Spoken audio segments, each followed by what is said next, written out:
of the United States of America and to the republic for which it stands, one nation, under God, indivisible, with liberty and justice for all.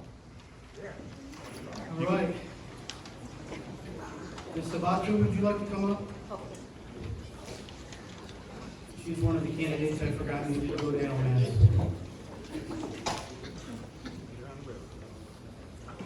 And you're running for the U.S. Senate? Yes. United States Senate? Yes.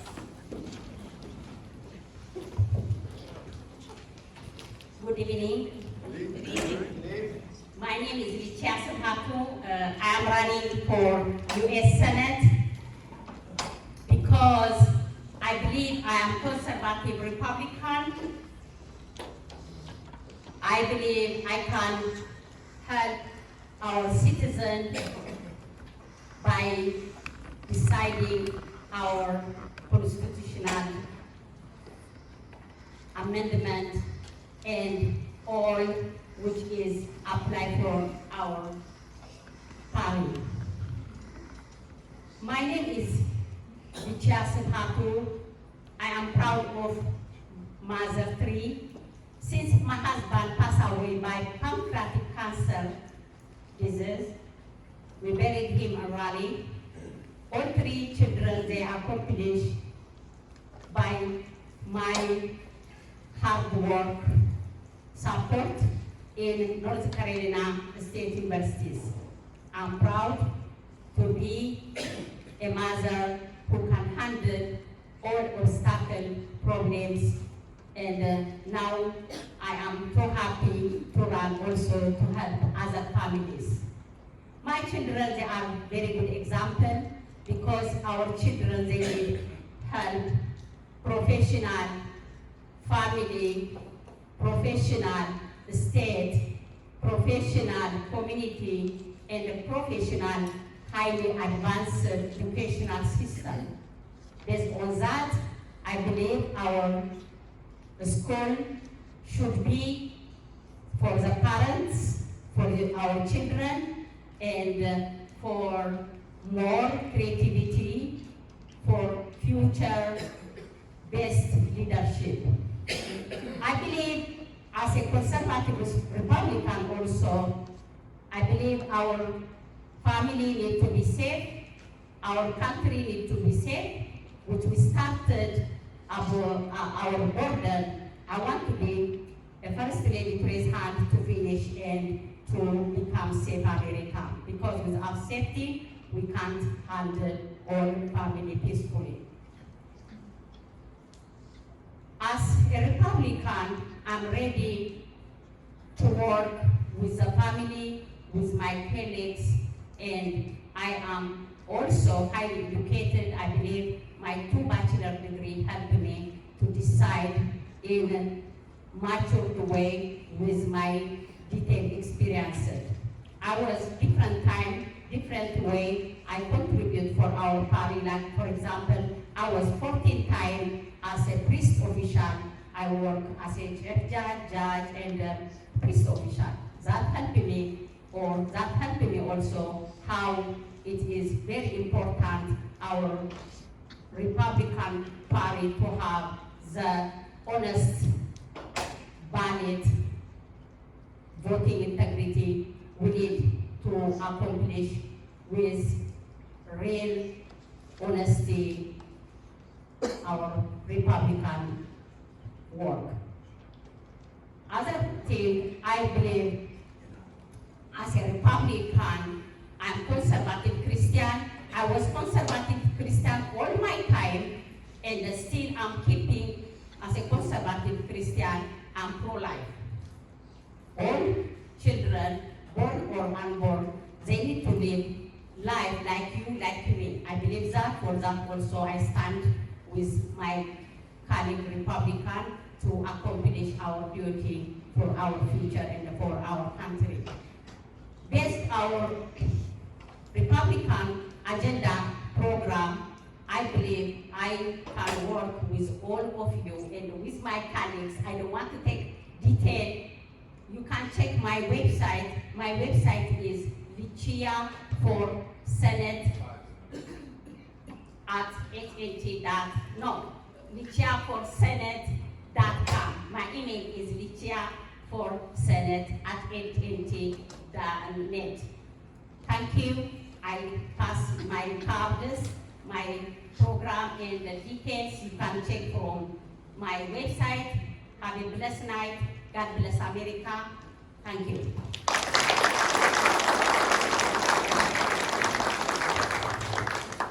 April Wood, you're running for the North Carolina Supreme Court and going to ALN. Yes. Thank you for the opportunity to go ahead and speak. I am Judge April Wood. I currently serve you on the North Carolina Court of Appeals. I am your Christian constitutional conservative for the North Carolina Supreme Court this year. We have an opportunity to take 2 seats on our Supreme Court and to turn our court into a conservative majority. And this is a must-win election. Make no mistake that the future of our state is on the ballot this year. I am running for the North Carolina Supreme Court for 2 very important reasons. The first is to ensure a conservative majority on the Supreme Court next year. And the second is to put some much needed experience there. Of the 7 justices that are currently on our court, only one of them has ever been a trial court judge, which is just shocking. It used to not be that way. It used to be that judges worked their ways through the courts, got experience, and then ran for the Supreme Court. But through a series of unfortunate events, right now, we only have 1 of the 7 who has trial court judicial experience on the Supreme Court, and I believe that that is something we need to change. I've been a judge now for 20 years, both in the trial courts and in the appellate courts. And I need your help to take that extensive knowledge and experience, hands-on judicial experience and conservative values to the North Carolina Supreme Court. I do have a Republican primary on May the 17th. There are 3 people in my race. The first one on the ballot is a young lady who has been a lawyer for less than 3 years, and of course has no judicial experience. I'm the second name on the ballot, and the third name is going to be a professor from Chapel Hill who's a really nice guy, but has absolutely no judicial experience. I've been a constitutional, conservative, common sense judge for the last 20 years. And if I haven't changed in the last 20 years, I'm not going to change in the next 20 years. What you need to know about me is very simple. I was reared in a God-fearing, Bible-believing, Christian, conservative military family. My dad is a retired United States Marine and a retired deputy sheriff, and my parents instilled in me certain values from which I have never strayed. They define who I am as a person and who I am as a judge, and they're very simple. First and foremost is love for God and my Lord and Savior, Jesus Christ. Yes. Second is love for this great country and our veterans who fought so hard to give us the freedoms we have today. We need to love and cherish them, and by all means, protect our Constitution. Third is love for family, and fourth is the importance of the sanctity of life, which explains why I'm a lifelong Republican. But more important than that, I'm unashamedly a Christian, constitutional conservative. And I am the candidate that you need to help get through the primary to take on the liberal Democrat in November. I am running against a justice who's running for re-election. And the thing I'll say about him is that he is a nice guy, but the reality is he is a liberal, and we need to take that seat back. He was talking about wanting to spend more time with his family and his grandchildren, and I want to help him do that. I think that's a great idea.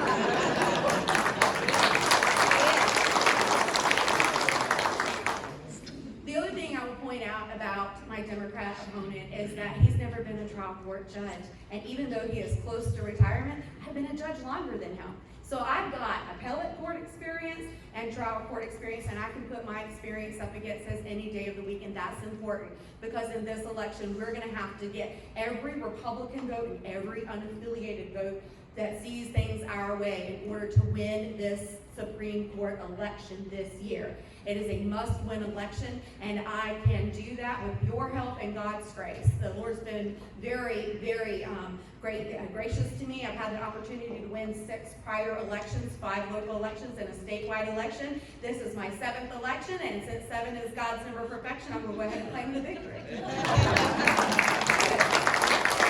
You can learn learn more about me at my website, which is judgewoodforjustice.com. If you want to see a great analysis about the Supreme Court race and why you need to support me, the Conservative Coalition of North Carolina and Liberty First Alliance have endorsed me and did a great analysis of why I'm the best candidate to be able to take on the liberal justice in November. So, if you remember nothing else I say, remember April Wood, April Wood, April Wood, April Wood.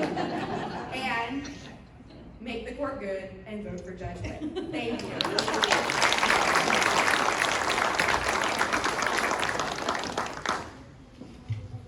Okay, we're gonna slow it down now. Everybody that needs to go to Alamance is on their way to Alamance. Be safe. Thank you. Be safe. Keisha Lonberger, are you prepared to say a few words? Come on up. Now, are you here? You are our Republican National Committee woman, Yes. representing North Carolina. At the And national you- level. At the national level. And you were here tonight also representing the state. Yes. Come on.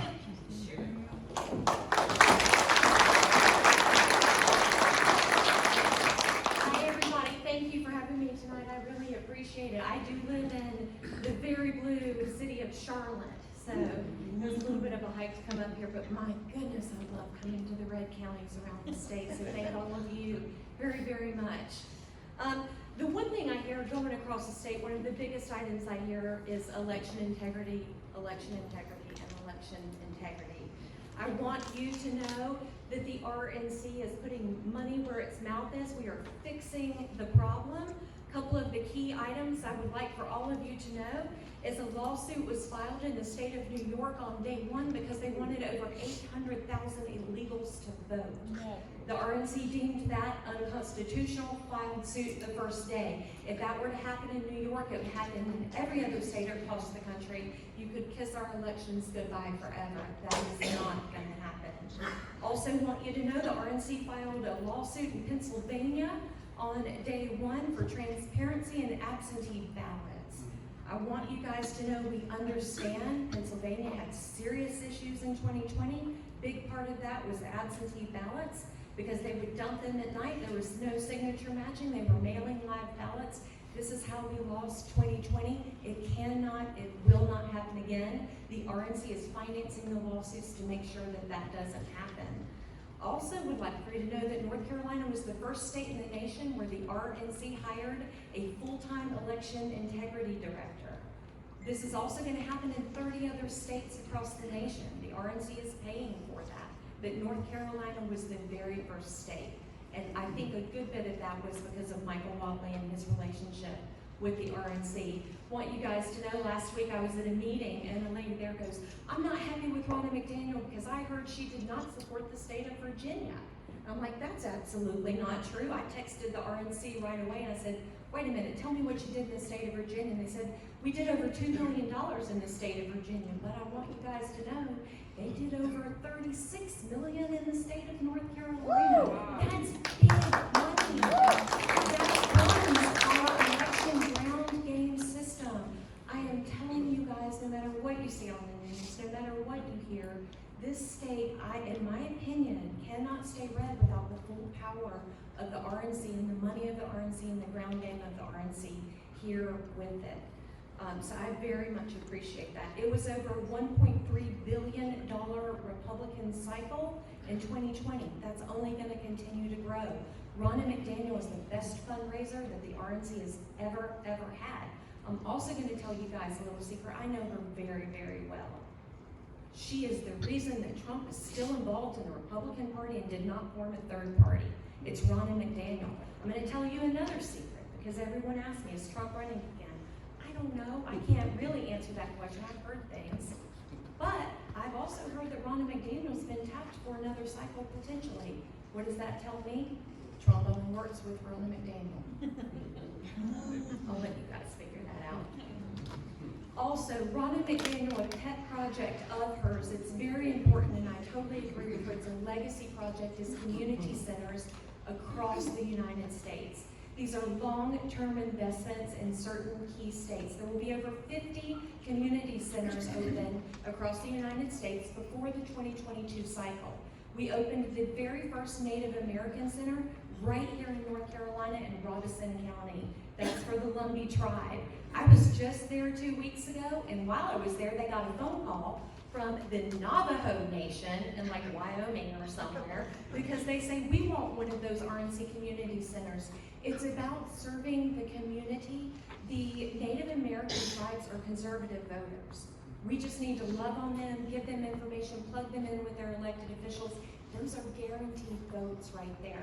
Something else that the RNC is working on is naturalized citizens who have not taken their test for citizenship yet. They've gone through the entire process. They're kind of legal citizens, they just haven't taken the test yet. What the RNC has found is once people take the test, they have to register to vote, and they register Republican because they learned how this country was founded and all the conservative principles. So the RNC is focusing on, in the community centers, doing these trainings to train people to take the test so that they then register Republican and we garner those votes. This is key work that typically in the past you would have seen Democrats doing. It's Ronna McDaniel leading this work. Those are some of her pet projects. Also, really quickly, want you to know how Ed Broyhill and I are serving at the RNC level for you guys. We're serving at the national level. This has never happened in North Carolina before. The RNC committee people go to the 3 national meetings and we serve there, but it's so much more than that. Because Ed Broyhill serves on the Presidential Nomination Committee. Only 8 people are on that committee. This committee, why it's important to you, they review the rules and write the rules of who can run for president and be a Republican nominee. Why is that important? What if there was a rule written that says if a person has ever been impeached, they can't run for president? That would mean Trump could not run again. But we have Ed Broyhill on that committee that will not pass. It would never go through. Yes, sir. Quick question. Even if he was not convicted, it would be a situation he couldn't run? This is a suppose if this rule came up. I'm telling you, I am there trying to make sure that things don't happen that can prevent him from running again. The RNC does have an establishment portion, you guys know this, and then they've got the America First portion. We have to make sure that that other side doesn't make the rules and that we push that out.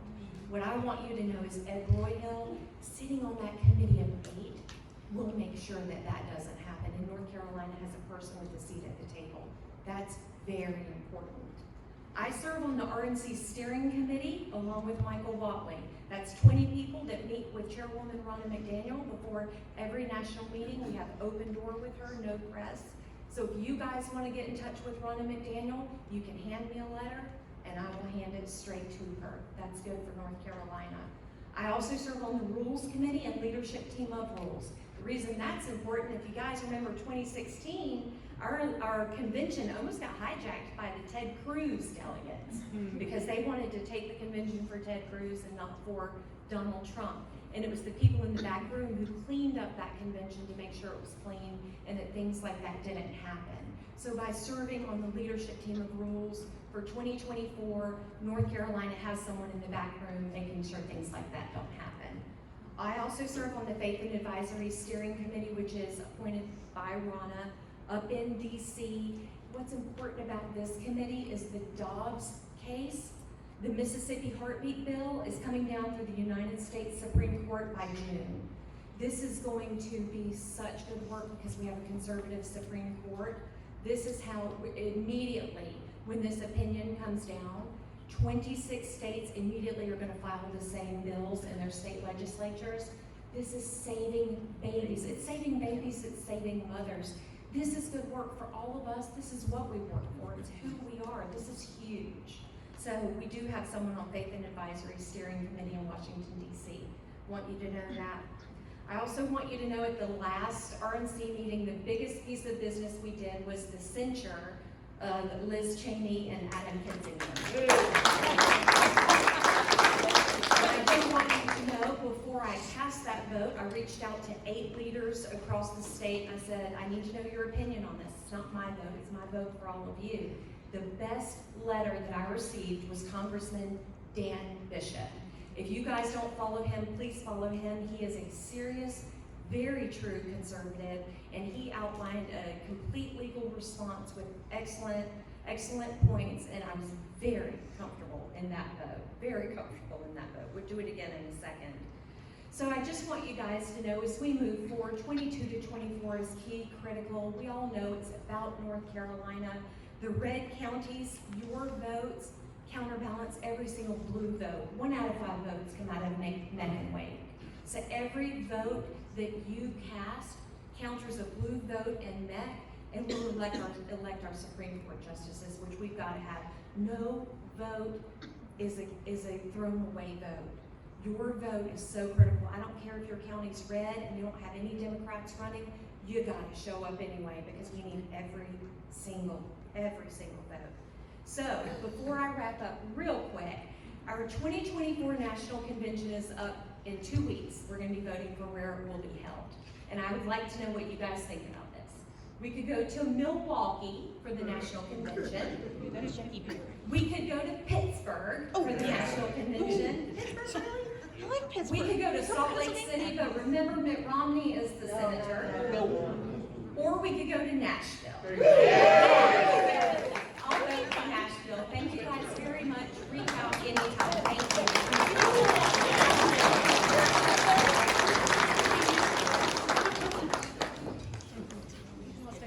I see a number of new faces here.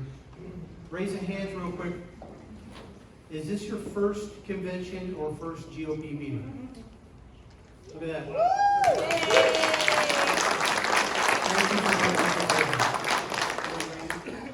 Good. All right.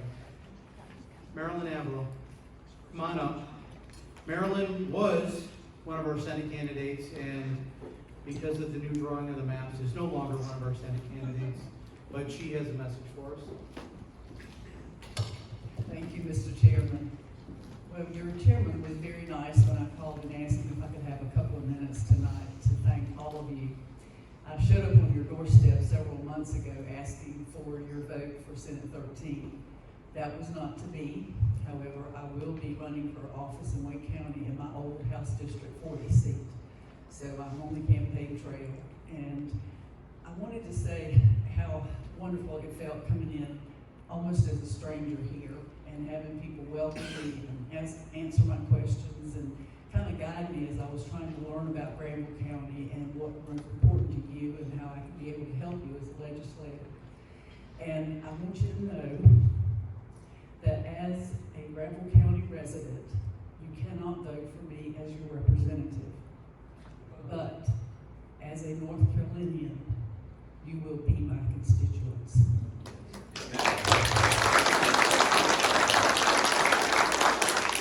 And I cannot emphasize enough what Keisha was saying about how important the votes in this county are. We in Wake County have too many Republicans who feel helpless because there are so many blue votes, and they won't go vote. I mean, we fuss and fight, and we try to drag them to the polls and all that sort of way, and this year we're doing it as hard as we can. But we need your continued passion and your continued help. And with you joining with us, I know we will make a difference in 2022. Your chairman has also given me the privilege of introducing someone who is going to need your vote in the election this year. And I can say 2 things very clearly about this gentleman, and will answer a lot of questions that you may have. And if you have any others, he has an open door policy and a straight phone line. Have no problems getting in touch with you. But as a successful businessman who has made decisions for thousands of lives and millions of dollars, he knows what to do when it comes time to making decisions in the General Assembly. As a strong Christian, he knows how to do it. And it's my distinct honor tonight to bring forward your candidate for Senate District 18, EC Sites.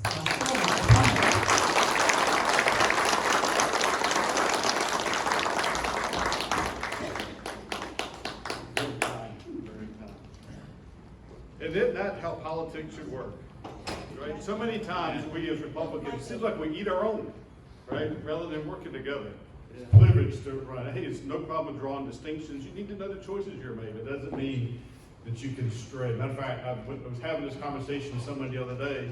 If somebody's going to tell you lies during the campaign process, what makes you think it stops the day after the campaign stops? Yeah. Hey, I was encouraged to see some of you that raised your hand the first time here. And actually this evening, I wanted to spend the time that I had to talk about you rather than as much about me. So I'm going to give you a little bit of information about me. I'm going to point you to my website so you can get the rest. And I really would like to spend more time talking about you and the importance that you have and what's getting ready to happen here in North Carolina. Do you know what the leading cause of death is in the world and in the United States? COVID. I mean, some people think it's opiates. Some people think it's heart disease. It's not COVID. It's the death of the preborn. Yes. Abortion. Yes. And that came to my mind as I was sitting there. I got an article pushed to me from the Wall Street Journal that Arizona lawmakers just passed a bill banning most abortions after 15 weeks. Now, we haven't done that in North Carolina. Matter of fact, we haven't been able to pass the Born Alive bill. That is, after a baby is born alive, the legislature here passed a bill that said that we had to protect that citizen, and our governor vetoed it.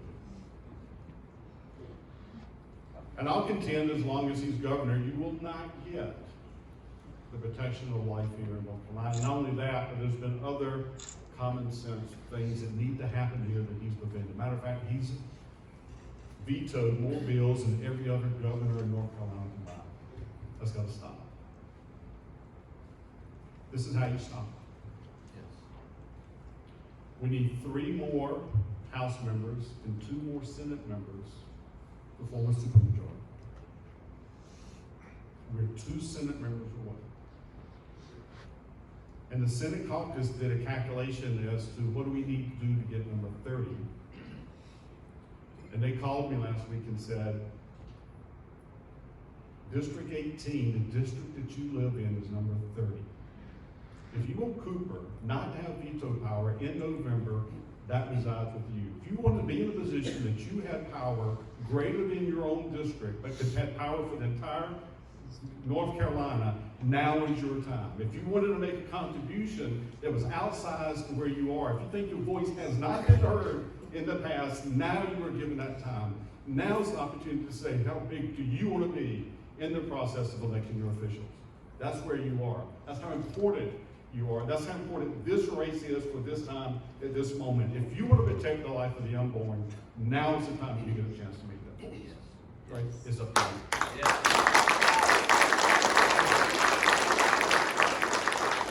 So this campaign's about you. I'm one of the 2. I'm the one on the bubble. Actually, it's you that get to make that choice. Right? I'll do what I need to do, and I need your support as we go through it to make that happen. A little bit about myself. I was born in Durham, graduated from the state. I'm an engineer. I'm a problem solver. I run a small company now. I've run small companies in the past. I've run large companies. The largest has been on the executive team of a Fortune 500. It's $28 billion. Our General Assembly budget is $24.4 billion. We feel like we have the skill set to help in that area. We know how to create jobs. Saved at the age of 7. Fortunate to be raised by Christian parents. Homeschooled our children as they came through, and have faithfully served our Lord all the way through. Right? Faithfully, and I'm a fallen sinner like all of us are, desperately in need of a Savior. There's some information about me and how you can help outside on our table. You'll see these envelopes. They're made of the size that you get at a church. They work like you open them up and you put a check in. That's how they function. You put a stamp on it and you mail it back. It's a marvelous thing. You want to do that because there's some yard signs out there. And my ask is to take those yard signs. I don't want to take them back. I've got a box of them underneath the table. You can put them out now in your yard. You can't put them on streetways. But they cost money. Buy one for yourself, buy one for your neighbor. Say they're $5. Pay ahead, right? Help us out in that way because somebody else helped you out to have them here when we're here tonight. There's some flyers out there. There's a picture of myself. You maybe saw Susan, my bride. We met at North Carolina State there with 2 children, 3 grandchildren. Tells you a little bit about this is for you to hand to other people so they get a chance to understand who gets to stand for them in Granville County. Right? So this is information for you to help me, to put us in a position that we can take back North Carolina's policies and structures to reinstate the values in North Carolina that represent our values. This is an opportunity for you to have your voice heard, not only in Raleigh, but to have it heard across the state of North Carolina as we put our state on the path to respect the Judeo-Christian values that we perform with, to honor the Lord and Savior that we serve. Thank you. God bless.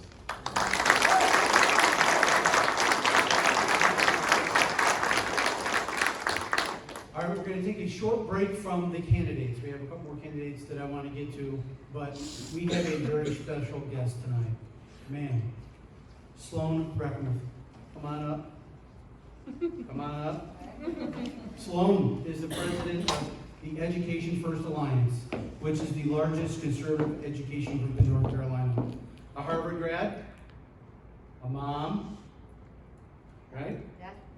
A frequent guest on Steve Bannon's War Room, and also a guest, previous guest on Glenn Beck. Yes. The exits are right here because it's going to get hot in here. Thank you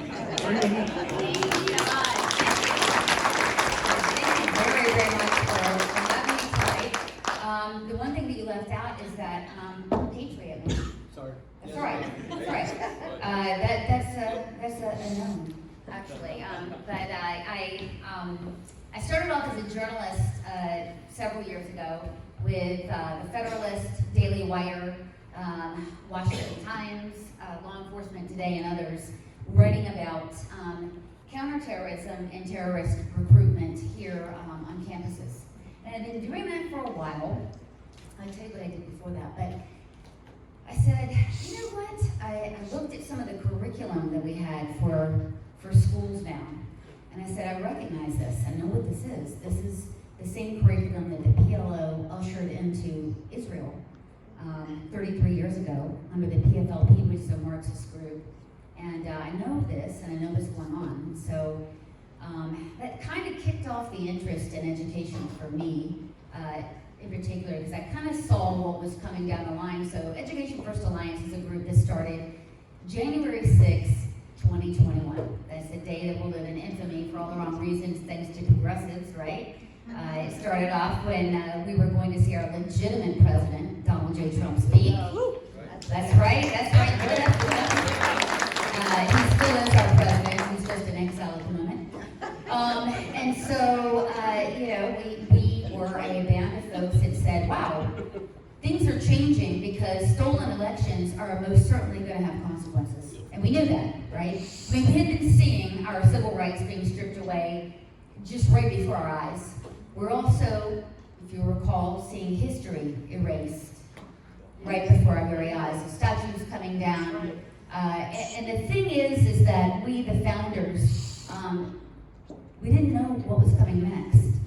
But we knew that the progressive left knew what was coming next, and they needed our children to make that happen, to formulate a Marxist, there are kids in here, H-hole, if you will. And they needed our kids to do that. And so what you see now happening is progressives are trying to strip parental authority away from us. And there's a lot on our side that say, you know what, I'm going to go along to get along. But if you go along with the devil, you will end up where he is going. Right? That is the problem that we're having right now. So how it's manifesting here, how it's showing up, is through something called social emotional learning, which here in North Carolina, it's mandated in all 12 academic subjects. It is transgender grooming. It is showing a kindergartner pictures of a gingerbread person, introducing them to the fact that, hey man, God could have made a mistake on your gender. Mommy and Daddy, they may not actually have it right, little Johnny. If you consider this, and this is social emotional learning again, in all 12 subjects, including math, basket weaving, whatever it is, they're doing it. You know, when you consider that the average student has from kindergarten to 12th grade, 30,000 hours of direct contact, direct instruction, and you're teaching them right off the bat that God doesn't exist, we have a problem. Yes. There is Satan in these classrooms. Now I'm Jewish, and I can tell you that, right? This is Judeo-Christian, this crosses all boundaries. And so we need to be, just on a side note, to see a lot of rabbis and pastors out here on this. They're doing it, they meaning the progressives are doing it through critical race theory and other things. Now, as Republicans, we've known for a while, right, that there's a leftward trend towards public education. We know that, we get it. That's why we have been, for years, school choice advocates, right? Yep. Right? And so we've left the culture wars to the left. Actually, frankly, we have ourselves to blame. We have ceded this war, we have ceded this game to the left, and now we're like, whoa, wait a minute. We've got to take this back. How do we do it, right? So, but I'll tell you something, school choice would have done nothing for a girl like me. I was in group homes and a foster child. In fact, we were just talking about, I was in a group home, Methodist group home in Winston-Salem. And so if you would have told me, wow, just do private school, wow, just do homeschooling, it would not have helped me. I would have learned that I was to be guilty for being white and I was privileged somehow, right?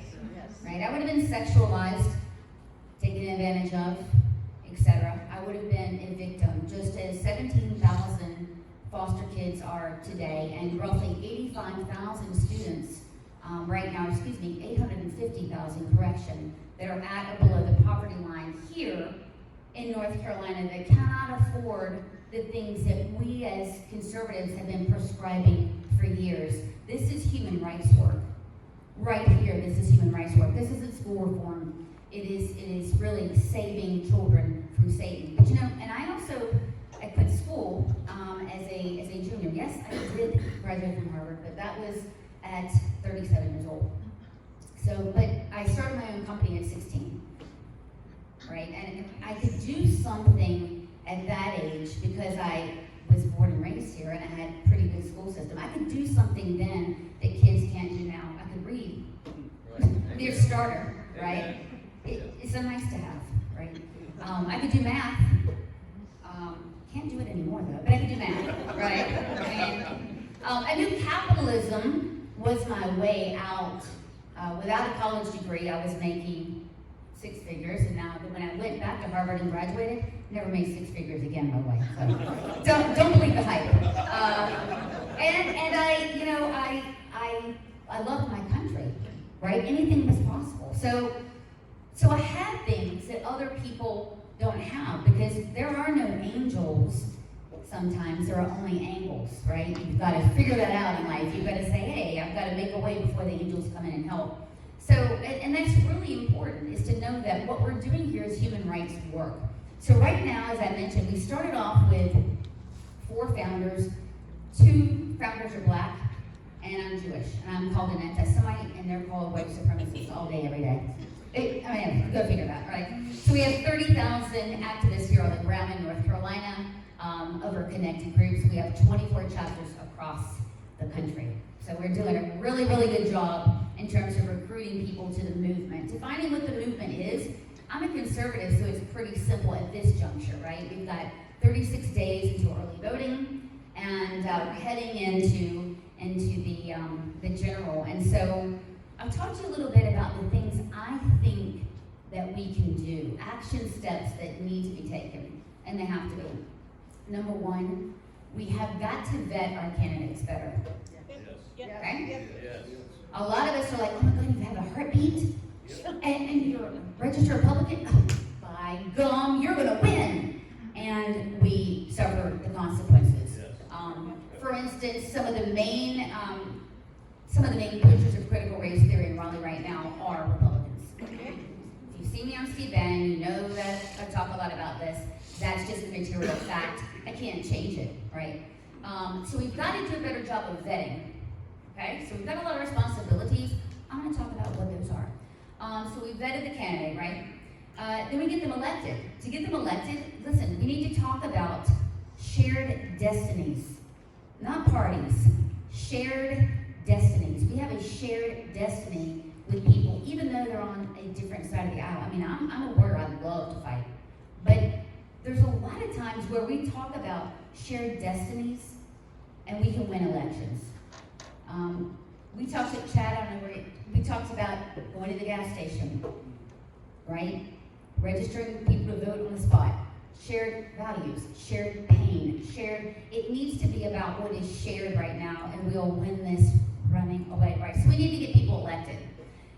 Here's my big one. We need to, this is before my big one. What I recommend that all groups do, if you're a GOP or if you're a mom's group, whatever you are, have 4 or 5 different people do this. To sign up for all of the emails that will alert you to the committee meetings up at the General Assembly or whatever meetings that are being had, because you guys, we need to help our elected officials. Okay, we need to help them before they do wrong and then after they do wrong, but before they do wrong. For instance, I think there's like 1,300 bills. Isn't that something in the neighborhood? 100 bills that need to be considered. The devil's in the details, and you need to find the devil before your elected official does and let them know about what it is, right? We need to help our elected officials out. And another thing, you need to be as loud as you want your officials to be, right? They're going to see their marching orders from what your actions are. Do not think that you can just pull the lever, straight R, and then you've done your duty. That's out with the wigs. I mean, we cannot do that anymore, right? So we have to take care of our folks while they're in there. The Dems do a very good job. It's up to us to do a very good job. And this is my favorite part. We need to hold them accountable. Yes. Right? Yep, absolutely. I'm going to get biblical. Spare the rod, spoil the child. Right? All right. People always say, oh, Sloan, man, you go too hard on people. You should be going after progressives. I am. Wherever they are, right? I am. And that means that you need to tell the public official, listen, you're not doing right? You need to give them an opportunity to change that. You need to do a letter writing campaign, right? Because I'm pretty sure that Reagan's 11th commitment or commandment didn't have anything to do with Marxists in our own midst, right?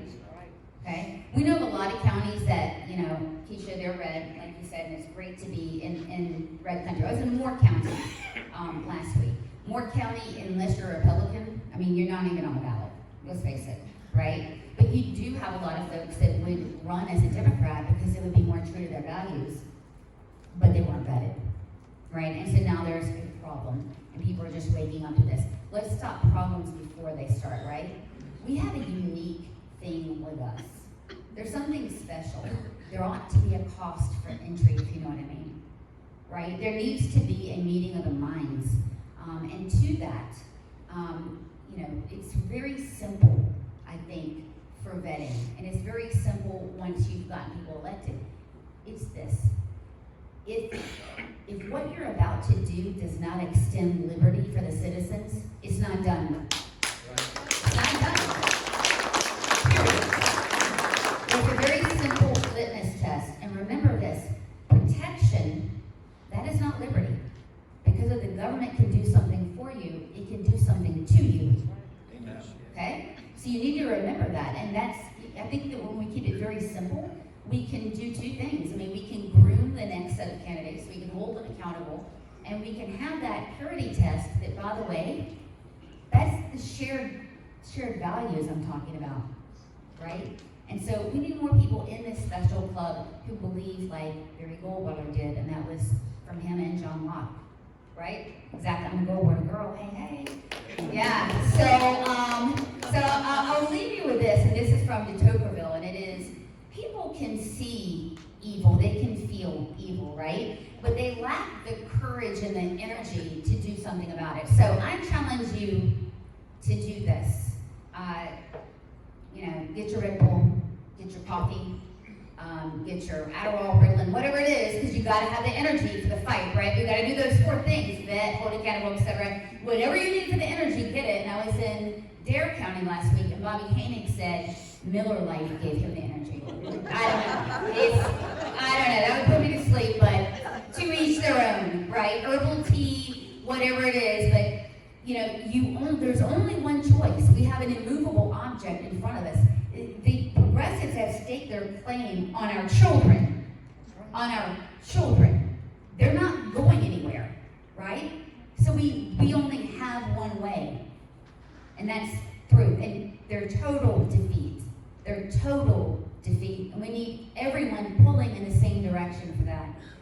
Okay, everyone needs to be pulling in the same direction. So we've got to win this battle. We have no other choice. I mean, look, the future of the country, again, the Marxists know what they're going to do, right? We need to have a lot of resolve here. So I want to thank you again for having me speak. Thank you so much. And yeah, I'm taking questions too if you have it.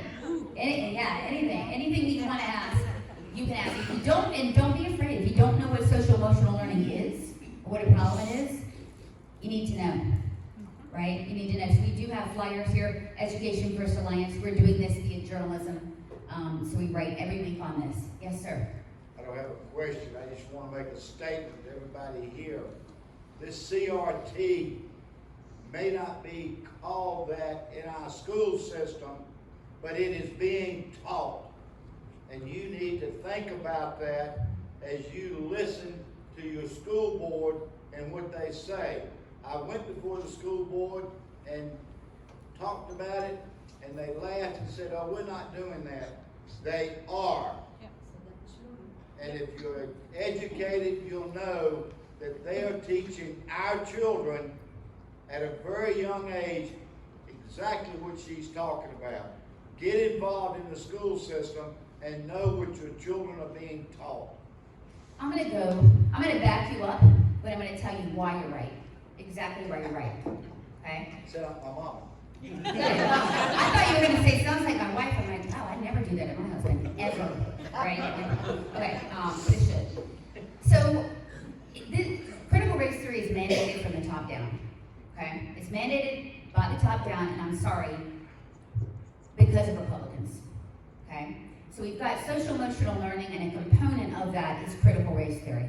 Okay? So what you have here is you have the General Assembly that will make a law. There's three things here: law, policy, rule. General Assembly will make a law and say, we're going to give it to the far left nut jobs over there at the State Board of Ed, and we're going to give it to the far left DPI. They're going to come up with a policy and a rule. No, they're bad, believe me. But here, take this, okay? So they did that in their infinite wisdom, right? By the way, is that a small government principle? To abdicate your duty and give it to faceless bureaucrats? No, it's not. Thank you. So that's what's been happening. Because of that, we've got social emotional learning. We've got something called culturally responsive teaching, which is CRT. Now, we don't have a firewall between DC and our classrooms. That's because of DPI. That's because of General Assembly and a lot of people. So even if you had a school board that was 100% conservative, they cannot eradicate it from their school. They can't, because the state is bringing it in. So we wanted a firewall between DC and our classroom. We have a bullet train right into it. So culturally responsive teaching. Right now, the federal government used to pay about 10% of the budget. It's got 18% of the school budget now and controls almost the whole thing. So we've got two things here: social emotional learning, culturally relevant teaching. Both of them are CRT. The third one is the social studies standards, period, in a discussion. Okay? That is CRT that's off the charts. Now, I will tell you, we've got 24 different chapters. We've got 2 in California. The most far left, lost, progressive state in the union is what? In education? California. North Carolina. California. North Carolina, sir, and I'm going to tell you why. You heard of ethnic studies? That's their CRT program. That started in high school. We've got transgenderism and CRT for disabled preschoolers, 3 and 4-year-olds here, on up to 12th grade. Here in this state, right? From the state down. Okay? Why is this? Well, we can talk about it. But it's the material fact. So we've got 3 states in the union that are CRT from the top down. We've got California came first, North Carolina came second, Illinois came third, and I think there's another one right now. This is from the state down. So it is regulated from the state.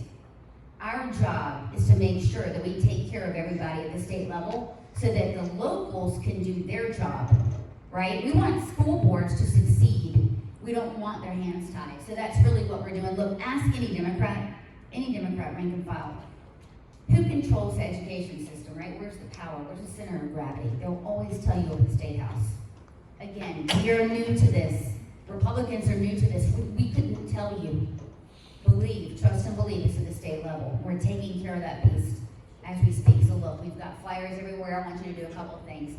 I mean, donate if you can. By the way, we're a 527 pack. We just made ourselves a pack. Thank you, thank you. Yeah. We're gonna have a seat at the table for parents. You have any idea how many educational lobbyists there are out there? Quite a lot.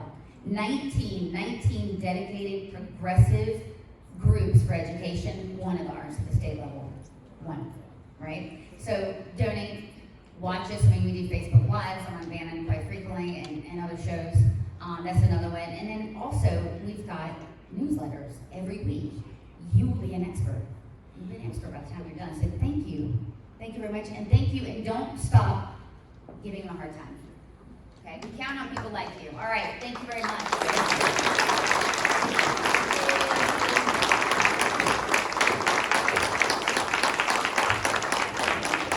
Thank you so much, I appreciate it. And I really look forward to working with you and the partnership that the county and your group is gonna have going forward. And I'm gonna make it my job to try and recruit other counties. I had the chairman of Vance County here, raise your hand. Jimmy Barrier. Speaking of Vance County, Frank Sossman, one of our vetted candidates for NC House 32. Come on up. Real quick, tell us about yourself for those that don't know you in your campaign and how you work well. Well, I hope everybody knows me. If I tell you who my wife is, it's the same person I told you last time. And if I tell you my children, it's the same. So I hate to repeat that for those of you that already know that, but here's what I like to do. It doesn't seem possible, but here we are engaging ourselves in another round of elections. Elections that we believe in, have an investment in, and have an opinion about, and now we're narrowing down our candidates, and come May 17th, we'll cast our vote. Then we'll unite. I'll say that again. Then we'll unite ourselves behind our elected candidates and get those candidates elected come November the 8th. Well, that covers your personal responsibility to a degree, but let's expand that to your family members, friends, neighbors, and fellow Republicans that need to get involved in this great enterprise of getting out the vote. I know there are surveys, the running of numbers, of looking at voter records and like party members and hard party members, which I'm not opposed to, but nothing replaces the personal contact that comes from family, friends, neighbors, and fellow Republicans. We must energize our base. You know, it's like the church has revival, and it comes together and it shouts and says hallelujah and feels good. And then the church disperses and does nothing about the good feeling they have. And sometimes the party can do the same thing. We can gather and we can talk and we can say rah, rah, rah, rah, but then we leave and nothing is done. We have to stress the importance of voting no matter what. Today, as you know, is Thursday, March the 24th, and that leaves 54 days till the primary and only 175 days until the general election. It will be here before we know it, so each person has to get engaged. Every precinct must become involved, and the county party has its duties and strategy to implement. I want you to know that I'm counting on each of you. Get you a list of people that you're going to contact personally, you're going to talk to. You're going to almost make them sign on the dotted line that they're going to get out and vote. So please do that. Our victory is important for the party, but it's more important for our district and for the proper representation in Raleigh where our voice can be heard. And Granville County has not been represented, Vance County has not been represented by our current representative for District 32. Have not. I mean, all Granville County has to remember is the nightmare of the no vote that kept the Human Services Department from the state moving to Granville County, bringing 2,000 plus jobs, great economic development. That's all Granville County needs to know to vote for Frank Sossman, not for Terry Garrison. That's it. So I hope you'll do that.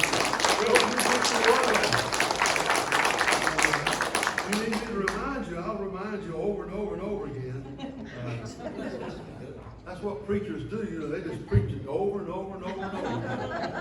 I really do a lot of comparison about party business and the church. That's right. You're right. Amen, brother. There's so much parallel. I'm working on getting people converted to the Republican Party.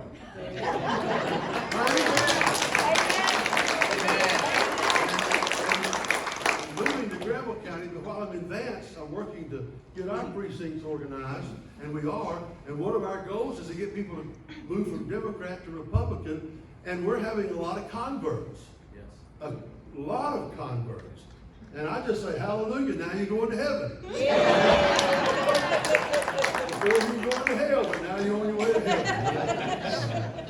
No, seriously, I've been excited about getting around in Granville County and Vance County and the reception that I've been receiving from all demographics. I'm not starting any negative things about my opponent. All I have to do is say I'm running, who you're running against, and I tell them. And then they begin to say, oh, you got my vote. And they'll tell me things I've never heard. He's a slumlord. I don't know about that. And then go ahead and other things. I don't get involved in that, but I just want you to know, I'll represent you in Raleigh, because your voice, our voice, needs to be heard. Amen. If you have any questions for Frank Sossman, he's more than ready and willing to answer those questions and do my best. I'm not going to be owned by anybody. The NRA sent a survey they do for all candidates, and at the end of the survey, they want you to click on an agreement that you will not change your mind about anything that you said. I didn't send a survey in. I support gun rights, but I'm not going to be owned by NRA or ABC, XYZ, or any other group or organization.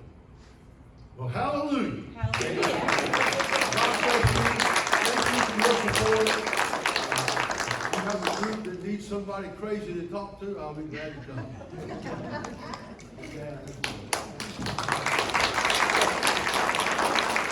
I need to recognize a real special guest here tonight. As chairman, I have the pleasure of appointing two Republicans to our local Granville County Board of Elections. And one of our elections officials is here tonight, Kay Wiggins. You raise your hand, Kay. Thank you very much. She does a great job. Watch of the foxes in the hen house at the Board of Elections, and we appreciate it, and thank you. Thank you for being here.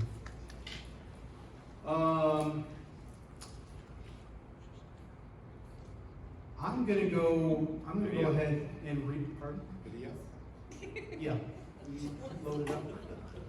Actually, Gary, did you want to say one, did you want a real quick piece about our election integrity team that we have? From the corner. Yeah, we can't do it by ourselves. Out of this group, the whole group, we've got 25 volunteers to monitor the election. That isn't gonna work. We need at least 50 to 75 people in this county alone, and to do it right, we need 150. And so far, we've got 25, and that's just not getting out of our comfort zone. We've got to get out of our comfort zone. There's too many people willing to complain and talk, and we need people who are willing to get out and do something about it. We've had election fraud. She was talking about the 2020 election. It's our fault. If we don't admit that it was our fault, we can't fix it. If it's somebody else's fault, they've got to fix it. But we've got to fix this, and we need more volunteers. I'll be standing out in the lobby after we're done, and I'll be happy to take your name and want to establish communications so so we can move, when we see something wrong, we can stop. We've got to get this thing organized.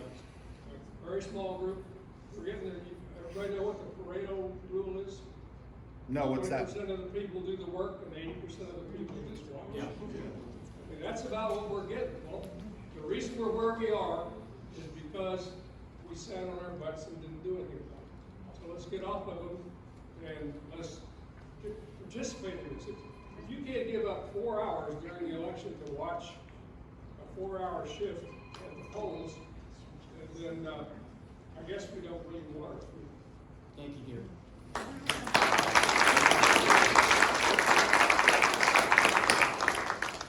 We have a real quick video message that was sent for us. Hello, Granville County Republicans. Hope you guys are doing great here this evening. We're on the road as we normally are, big state, 100 counties, but we've had a blast meeting so many people like you guys, God-fearing patriots who still care about America. As most of you know, we're rated the #1 America First candidate in all the, would be all the U.S. Senate, certainly in this race. We've also, as some of you may know, we are listed as the highest rated conservative ever to serve in the top 4 GOP leadership in the U.S. House.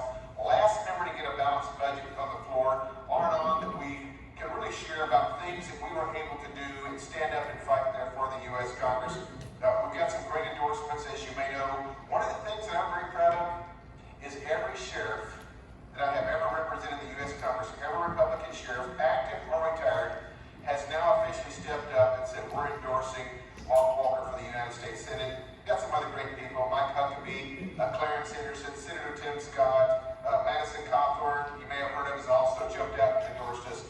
The momentum, listen, we can feel it, but we're an ordinary person and God provided some extraordinary opportunities. But that's one reason that we can take on the establishment and stand up for the values and the principles that we hold dear. I want to thank you for all the things that you're involved with. You know, I think about the Apostle Paul when he says, don't grow weary in well-doing, for in due season we will reap if we do not faint. And that's our message. God has blessed this country. It's worth standing up and fighting for. I want to thank you, Chad and Michael, your leadership, and people know around the good work that you guys are doing there in the Granville County GOP. Keep that great work up. We look forward to seeing you. I think April 21st, as if I'm trying to remember this correctly, I think April 21st, our bus is rolling through. We look forward to seeing some of you then as well. In the meantime, God bless, stay in the fight, and we'll talk to you soon.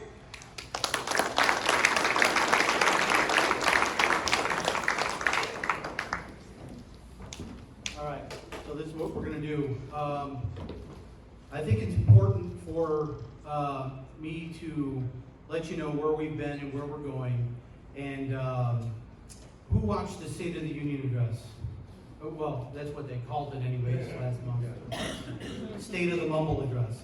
Well, I'm going to attempt to give one for Granville County, and hopefully I don't mumble too much. So, last March, the Granville County Republican delegates put into place a new slate of leadership and its first ever elected executive committee. Collectively, we hit the ground running, implementing a number of needed changes to the way the party does business, with the goals of increasing participation and Republican wins countywide. Your input, participation, and hard work has been recognized by our party's leadership, both nationally, state, and statewide, as being one of the most improved county parties. Locally, our competitors on the left have acknowledged internally that we are becoming an unstoppable force in the county and region.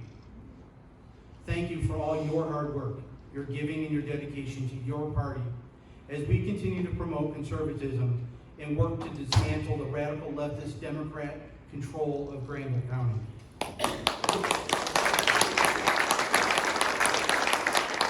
Let me take a minute and highlight a number of accomplishments in our first year of leadership. As I mentioned earlier, our party's day-to-day, month-to-month business decisions are now governed by our 5 elected officers and our first ever elected executive committee. Twice this year, we've had the need to move to bigger venues due to your participation.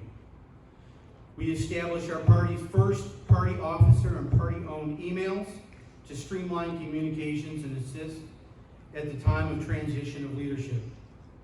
We have contracted with Aristotle, a reporting software program used by the RNC and NCGOP and other county parties. This software integrates our banking and party finances with the North Carolina Board of Elections and allows for a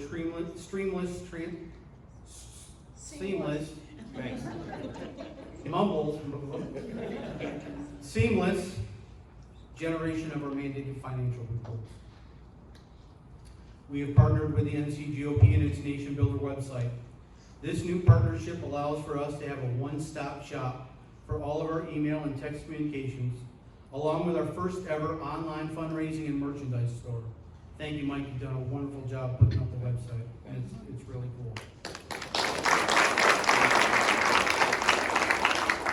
We have our first ever YouTube channel that you can find our recorded meetings on. We are now live streaming our meetings on Facebook.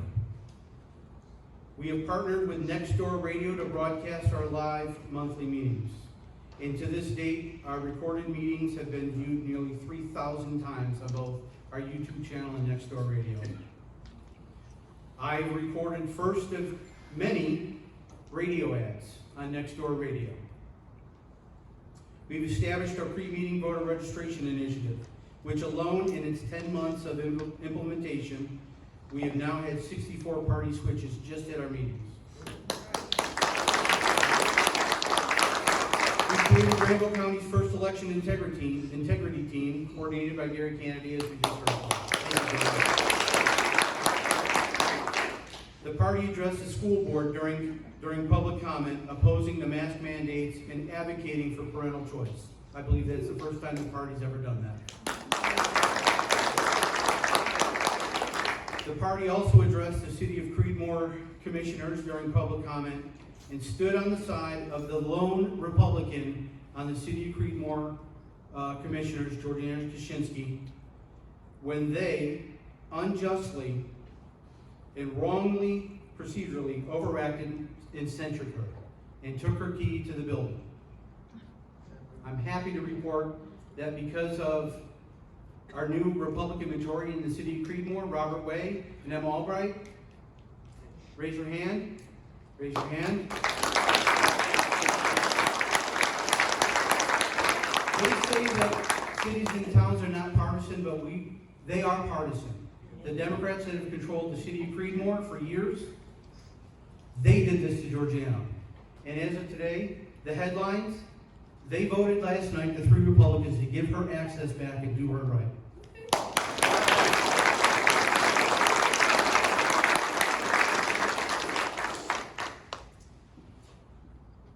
In March, Rob Morris became our first announced Republican candidate for Granville County Sheriff in 100 years, or perhaps the party's inception date back to 1854.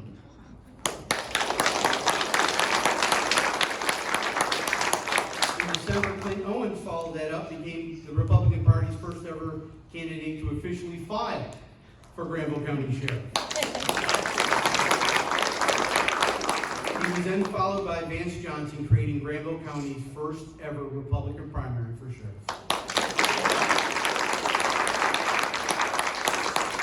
In November, Granville County will have its first ever Republican district attorney, its first Republican clerk of court, Yancy Washington, let me back up, District Attorney Mike Waters, and our NC House 7 Representative Matt Winslow. And they are all there because they are running unopposed. No representatives for that. And Matt's here tonight. Raise your hand, Matt, so everybody can see who you are. Those of you that live in Southern Granville County, that is our representative, and he's our representative for the near future, because there's no Democrats that were put up to run against them. In November, we'll have our first Republican sheriff. That's right.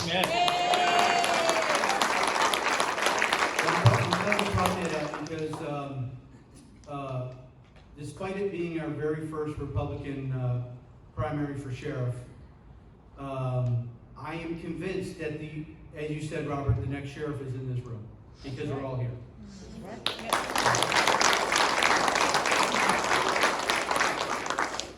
In the last 10 months of meetings, we were visited in person, via Zoom or surrogate by nearly 56 candidates, elected officials, and special guests. Our average meeting attendance was 71. So that was essentially 2021. So what about 2022? Here are some goals I want to challenge you all to help your party achieve success in 2022. I would like to charter Granville County's first ever Republican Men's Club. We need 10 dues-paying men to commit to the club, and I need a leader to submit the paperwork and be the club's first men's club chairman. And this would just simply be a time that the men can get together once a month, perhaps have breakfast, lunch, or dinner. We can go to the range, we can fish and drown worms, we can talk nasty about Democrats. I think that would be a good thing. I would also like to follow that up with our very first ever Republican Women's Club.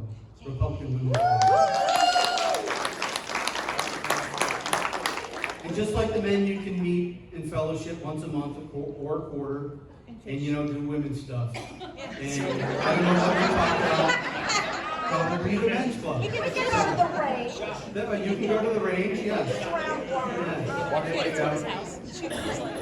So those are two challenges. Those are two challenges that I think it would be great for our party, and it would increase participation, and it would just give us a chance to let our hair down a little bit and be neighborly with each other. So I would like to start our first ever Latino and Hispanic outreach team. All right. We have about 1,000 registered folks here in Granville County that are self-listed as Latino or Hispanic, and really it's 50-50, Republican to Democrat. So, and I know the majority of them that are Democrats don't vote that way. They were told to. So I think that's a great opportunity for us. We need to increase our number of election integrity team volunteers, as Gary just mentioned. We have 25 committed, as you mentioned. That's just not enough to get the job done. I'd like to set up voter registration pop-ups throughout the county this spring, summer, and fall at gas stations, next to gas stations, and we can point and say, Joe did that, you've got a choice. The choice is, you can fix it. So come over and fill this form out, or jump on the laptop and re-register. So I think that it's a great opportunity for us, and I would like to do that soon. We need to continue our participation in the hot sauce contest in Oxford. The last hot sauce contest, we were able to register or facilitate party switches of 19 voters, and we raised nearly $900 in merchandise sales. Just there are other venues throughout the county that we can go to. It just takes people to volunteer and go and set the tent up and put on a nice smile and let people know that we're not three-headed monsters. Right? October 8th, mark it on your calendar. We will have our next Lincoln Reagan Victory Dinner. Lincoln Reagan Dinner or Victory Dinner, I'm not sure what it's going to be called yet. And we're going to work toward another sellout. And I just need to mention that we had the first, in many decades, Lincoln Reagan Dinner this past fall. And it was headlined by our Lieutenant Governor, who stayed afterwards and sang karaoke with us. It was a wonderful night. But most importantly, I need to really thank Georgiana Kaczynski. Raise your hand, Georgiana. And Kristen Canada. They put that together, and they worked hard, and they put up with me and Mike, and they really made it a success. And thank you very much. It was awesome. Vice versa. Thank you. Hey, It was for the party. Thank you. September 27th is a music festival in Creedmoor. Yep. The Republican Party needs to get a booth there. Okay. Yeah, and there's 3 Live After 5 coming up too. So there's an Oxford and Creedmoor and somewhere else. So Okay, we'll get those dates and start blasting them out on email for folks to show up. As I said, I did 2 radio ads, and they're running on Nextdoor Radio. I'd like to do more radio ads with different messages. I'd like to do infomercials that we can run on Facebook, actual live ads. So what I'm asking, I need 2 women and 2 men that would like to lend their voices and their talent to help run these ads and participate in the ads. And the caveat there is they can't sound like me. You need to sound like you're a local. I think that's more effective. April 9th is our District 4 convention, and then that's followed May 19th through the 22nd is our state convention. Our last state convention, we had 11 people attend in person. We are allowed 44 delegates to both. It would be wonderful if we sent 44 delegates there to actually vote and participate and sit in the seats. So I challenge that. I'm going to challenge you to that. Whatever your opinion in the months and years to come, Granville County will be one of the most sought out places to live, work, and raise a family. Business North Carolina just ran an article 2 weeks ago and listed 3 major developments in varying stages of completion, totaling nearly 1,400 homes in Oxford alone. The town of Stem is on a similar trajectory.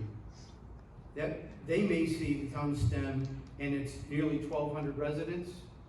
Yep. Where's Casey? 1,200 residents grow 5-fold in the coming years. So why is this pertinent to the Granville County Republican Party? Well, as your chairman, I look at everything through the lens of politics. And there's a very real prospect that our county can grow 10 to 25,000 residents and voters in the next couple of years.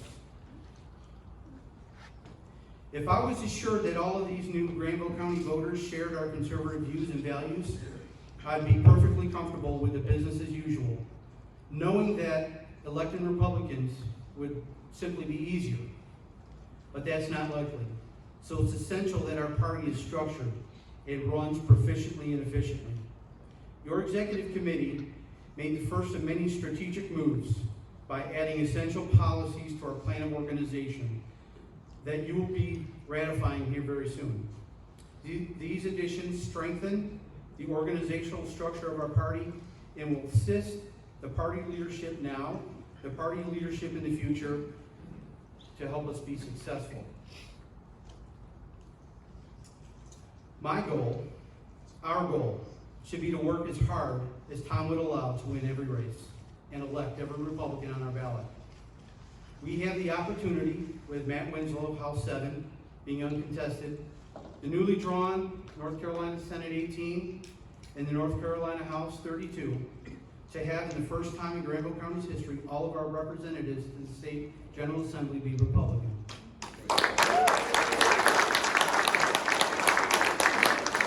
Here tonight we have Brad Oldenburg. Brad, raise your hand. Brad is running in the District 2 County Commissioner race. On by David Smith. Why is that important? Because this seat, which I believe Brad is going to win, running away, will give Granville County its very first ever Republican majority on the county commission.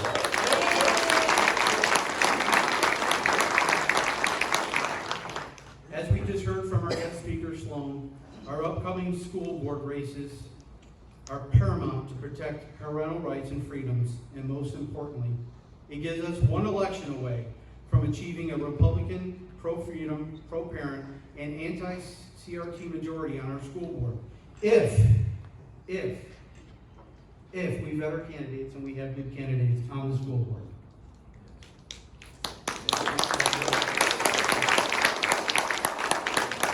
So there are a number of ways to measure a successful party or party success. Financial stability and its ability to raise money is one. Fundraisers, merchandise sales, and our annual Lincoln Reagan dinner. Donations from good people like you. This year we were able to raise the most money this party has ever raised at $30,500. It seems small compared to Wake and Durham and Met,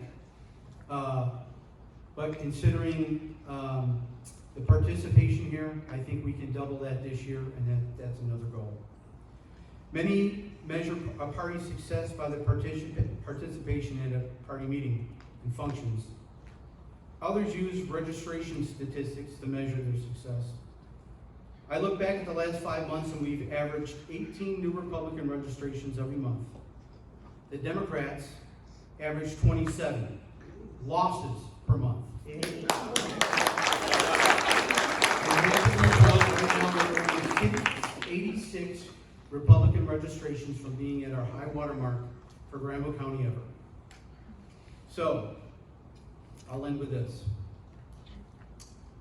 The greatest way to measure a party's success is winning elections. Electing every Republican on our ballot.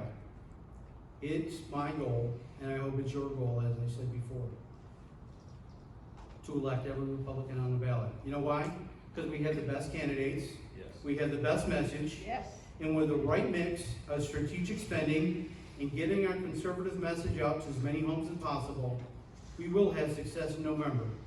And together, we're going to continue to make history in Granville County. And that's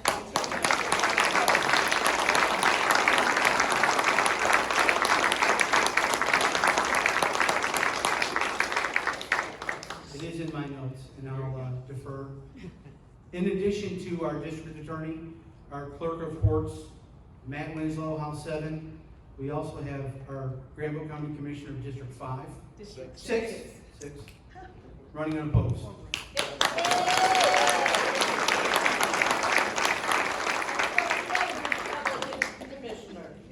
That's right. So, with that, that's all I have. Now we have a little bit of business that we have to conduct. Thomas Hill come back up here. Our friend from Gates County, the chairman of Gates County, is now going to assume the position of parliamentarian and convention chairman. Thank you.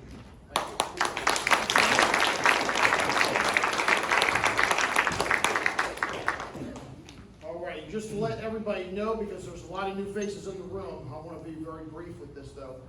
My name is Thomas Hill. I'm the chair of Gates County Republican Party, and I was the first district chair for 2017 till 2020 when I stepped down for school reasons, which I graduate this summer.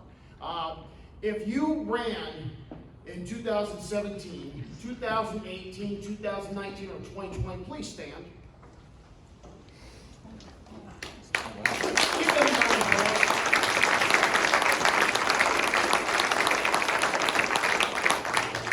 Under the district chairmanship, I brought state money into your local races. Georgina, would you be so kind as to stand? Yes, sir. You did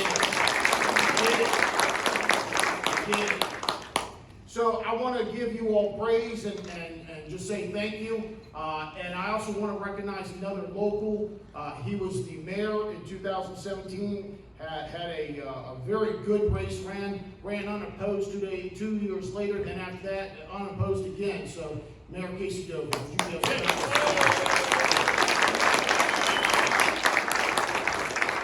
I want to thank our locals because those are the individuals where you get candidates for higher office. So with that said, let's get this convention on the roll. Right now, we're going to start with a credentials report. So, Mr. Vice Chairman, would you be so kind as to get the young ladies in here for a credentials report? And if I may, I would like to have all the individuals that's outside of Granville County. I also understand that we have 2 unaffiliates in the room. So if I could have those individuals, guests and candidates over here in this section. I want to segregate those that are voting delegates as opposed to guests. So if you are a candidate that lives outside of Granville County, or you're an unaffiliate, or you're a guest within this room, please sit over here. Or if you don't want to stay. Or if you don't want to stay, you're more than welcome to leave, yes. Basically, I want my delegates in front of me, and I want to be able to count votes. We're going to be voting tonight.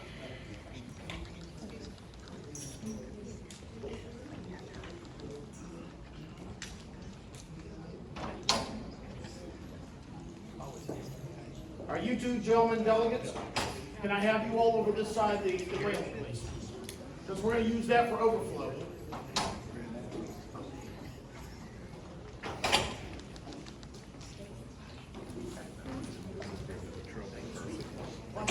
Hey, can I actually have it right here?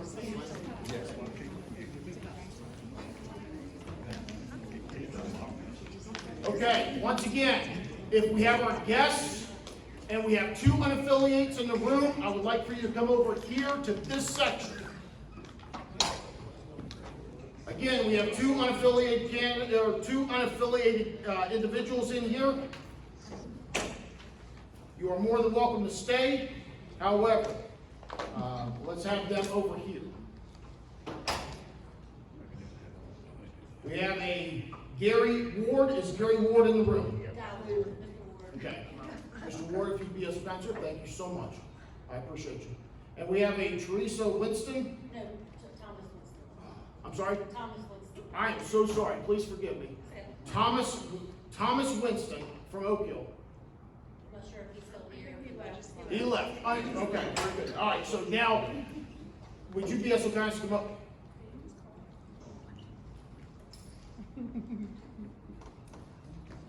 And to explain the process, I can't take any vote until the Credentials Committee gives me a report on all the Republicans that are in the room that are delegates. Okay, now, is that what I handed Mike, that all the names and everything? We have you said that we had 63, correct. 63 as a total of The all total. our Republicans. Yes, all Republicans. All righty. Now, would you be so kind as one last thing is grab the other young lady. We're going to count 63 people in here, and that way it's official. Because we're going to have some voting tonight, and I want to make sure that we have delegates, and they are all we can do. Can you give us the number of delegates according to precincts? Well, because of the county convention, okay, so let me explain the situation. The precincts gives you how many delegates you're allowed to have per precinct. If you were to have your precinct convention in February, you would go by that rule. Because you are having your precinct convention and your county convention in March, it is done at large as a county convention. You're allotted 118 delegates. How many is it? 63. Okay, so we confirm. Very good then. Let's get on the business then. Thank you. Appreciate you. Ms. Lynn, thank you so much. All right, God bless you. Appreciate you. All right, so for the very first thing that we're going to take care of is the law. For all candidates, please listen. North Carolina, 136-32 says I can put signs anywhere I want after the 30-day mark before early voting, with the stipulation that I cannot block traffic. In my yard, I can put whatever sign I want as long as I'm not blocking the view of traffic. So again, if you're a candidate running for office, under North Carolina 136-32, you are not allowed to put a sign out in public property until 30 days before the early voting. That is 6 days from now. Any questions, comments, or concerns? Hearing none, moving on. All right. Again, we're allowed 118 delegates, and we have 63. All right. The first thing that we're going to look at is the district convention. Mr. Vice Chairman, do we know when the district convention is? April 8th, April 9th. April 9th. Your district convention in the 4th Congressional District will be April 9th. At what location? Mount Zion Church on Fayetteville Street in Durham. What he said, in Durham, Mount Zion Church. I'll put it in an email. What they said, good stuff. All right, so at this point in time, we will have an election for 44 delegates to go to the district convention. Now let me explain the district convention. What you do is you're allowed 44 delegates, and you're allowed 44